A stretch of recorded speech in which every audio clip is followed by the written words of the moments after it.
Prosseguindo na teologia da Reforma Protestante, vamos agora para o item 4, os valdenses. 4.1, História. Pedro Valdo, que viveu entre 1140 e 1220 d.C., um cristão francês que, após ter contato com uma versão do Novo Testamento, decidiu abandonar a vida de comerciante e ter uma vida simples, dedicada ao Evangelho. Então, um homem que viveu num período em que o estudo da Bíblia Sagrada era até proibido pela Igreja Católica, né? Mas ele, como comerciante, tinha uma condição financeira boa, conseguiu adquirir um texto do Novo Testamento. Ao ler a Bíblia Sagrada, ele se livrou daquelas, vai começar a se livrar daquelas heresias católicas, porque na missa, o que acontecia? A pregação era feita em latim, um idioma que ninguém entendia. Então ninguém entendia as pregações, não havia ensino. Valdo distribuiu os seus bens, mantendo apenas o que era necessário para a sobrevivência da sua família. Então parece realmente que esse homem foi impactado, e ali se converteu. Os que se juntaram a ele na prática de uma vida sem riqueza eram chamados de pobres de espírito. Valdo e seus discípulos iniciaram a pregação pela França, defendendo uma vida simples e a entrega dos bens para pessoas mais pobres.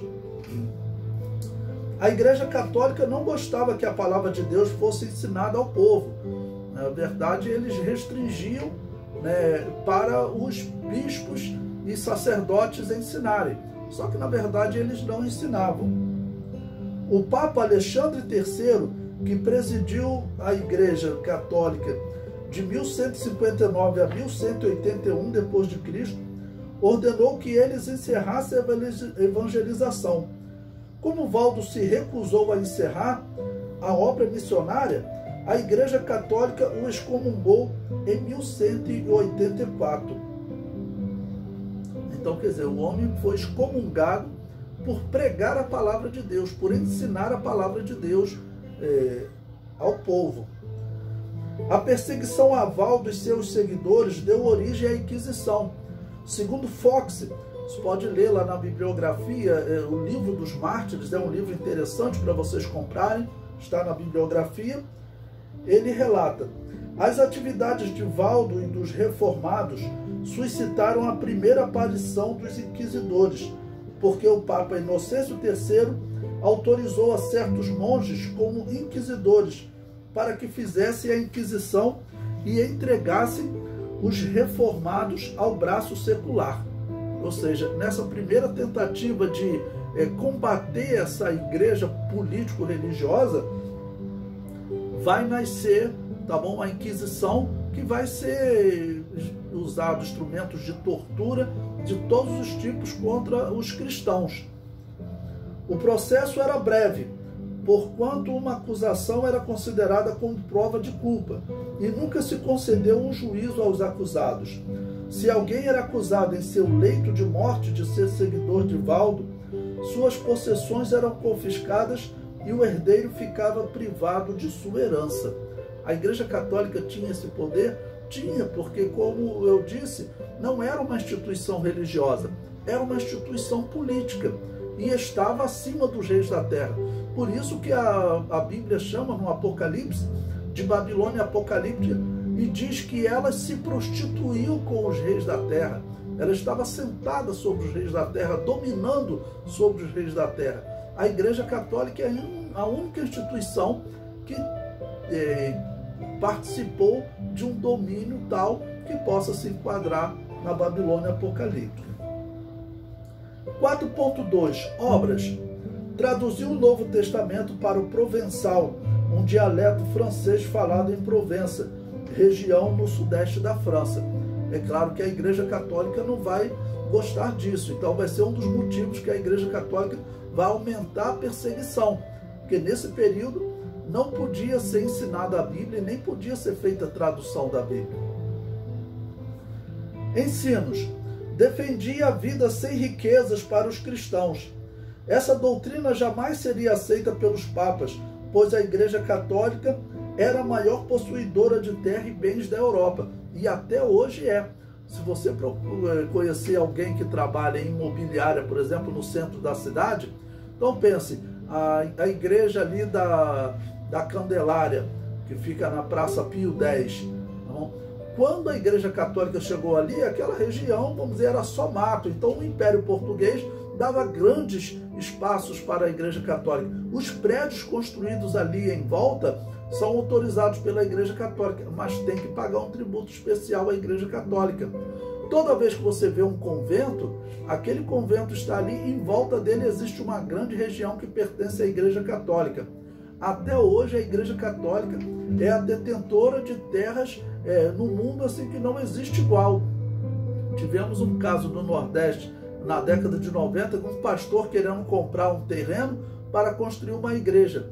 Quando ele foi ao cartório, informaram a ele, não tem como comprar ou vender esse terreno. Investigando, o terreno, irmãos, tinha sido registrado no nome de um santo que viveu na Idade Média, um pseudo-santo, né? Um santo católico. Então, como que esse terreno vai ser vendido? Então, assim, a Igreja Católica, ela continua sendo a dominadora de terra no mundo, como era aqui nesse momento. Quando ela vai cair, segundo o Apocalipse, a besta que sobe do mar, que tem como líder o anticristo, vai derrubá-la durante a grande tribulação.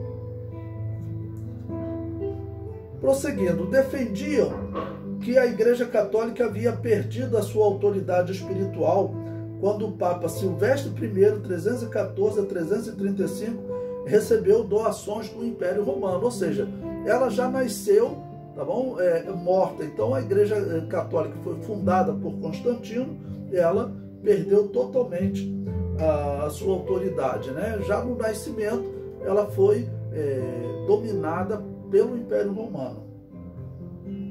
Defendiam que os sacerdotes católicos eram imorais, portanto não podiam dirigir os sacramentos, conforme George, no livro Teologia da Reforma, ele diz: seu antissacerdotalismo levou-os a eliminar de sua adoração vários rituais comuns à Igreja Católica Romana: dias santos, dias de festas, relíquias, peregrinações, indulgências e até a crença no purgatório. Tudo isso foi varrido por se tratar de excrescências maléficas da falsa igreja, né? Assim, então, eles descreviam a Igreja Católica, a falsa igreja. Tudo que ela havia acrescentado, né, essas doutrinas baseadas na tradição, então, tem movimentos que querem se livrar, ok? Então, nesse período, cerca de 1200 a.C., nós sabemos que muitos cristãos, pela história, já viviam isolados nas montanhas, porque como conviver com um poder tão grande que estava acima do poder dos reis?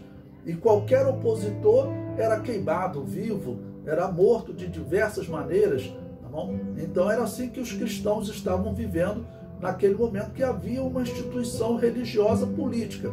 E sempre alertando que nós cristãos temos que tomarmos cuidado para que a igreja cristã nesses últimos dias, tá bom, não se envolva com política a ponto de chegar a essa instituição morta.